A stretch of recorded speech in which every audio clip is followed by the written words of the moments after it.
Hey y'all, welcome back to DiamondTrail Ranch.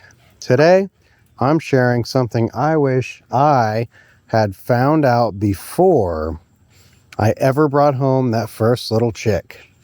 This video is all about 7 things I wish I knew before getting chickens.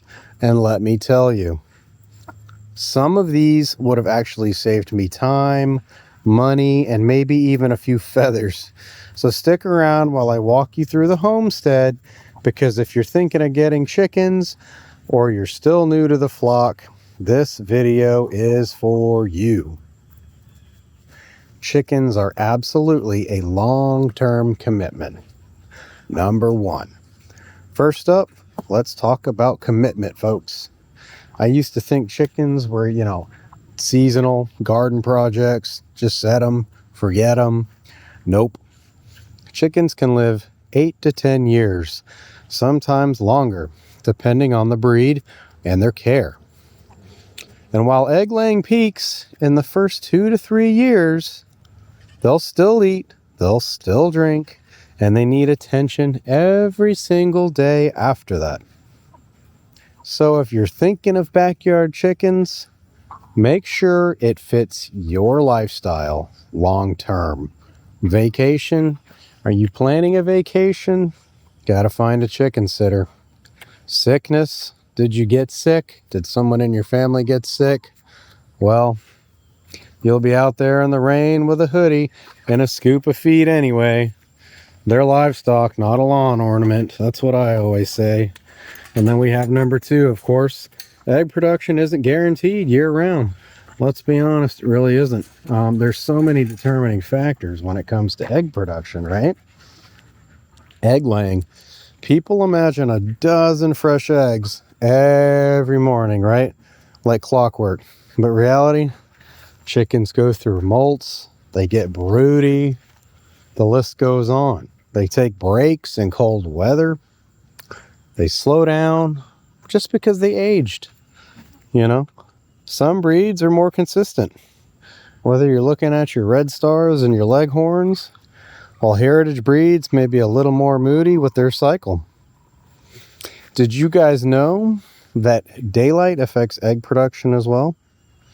Chickens actually need about 14 to 16 hours of light to keep laying, which means you might need a safe artificial light source in winter if you want steady eggs. Number 3, coop design absolutely matters, or does it? I honestly thought I could build, any box, toss in some straw, and call it good. No, that's actually not the case. Chickens are particular about spacing.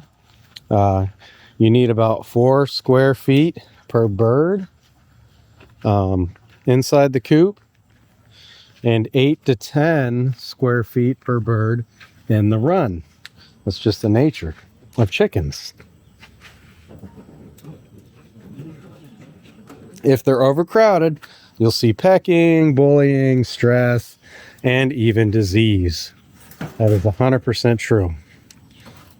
Ventilation's another one. Chickens are prone to respiratory issues. Your coop needs airflow, right? Especially here in Florida with all this heat and humidity.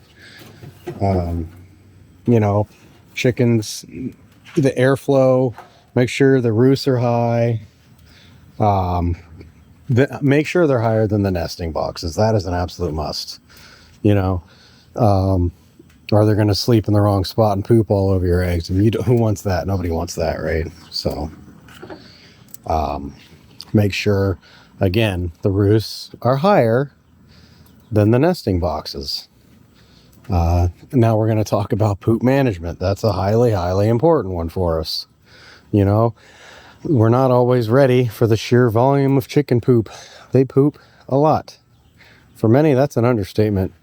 On roosts and nesting boxes, under the coop, in their water, you name it. But the upside, chicken manure is a gold mine for your garden. Hands down, it's an absolute gold mine for your garden. So keep that in mind.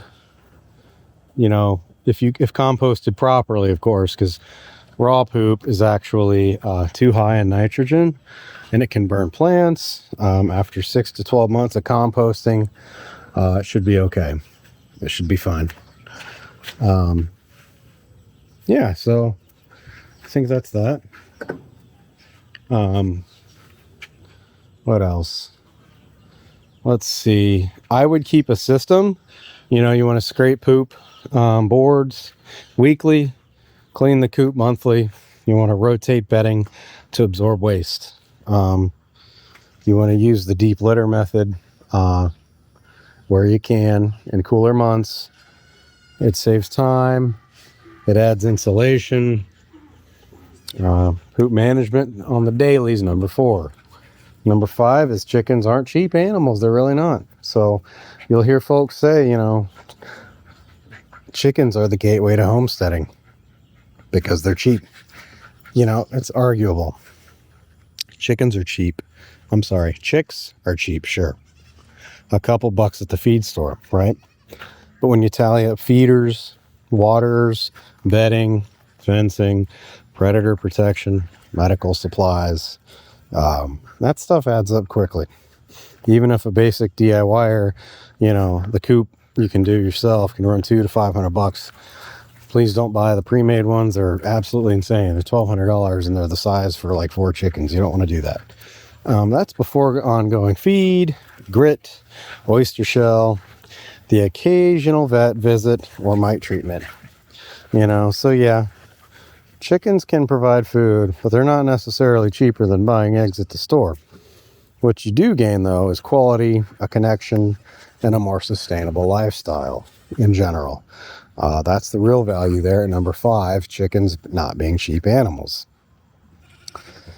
Number 6 here on our list today, everything wants to eat your chickens. Let's be real here. You want to eat your chickens. The neighbor wants to eat your chickens, you know, coyotes, you name it. We wish we had beforehand had taken predators more seriously from the start.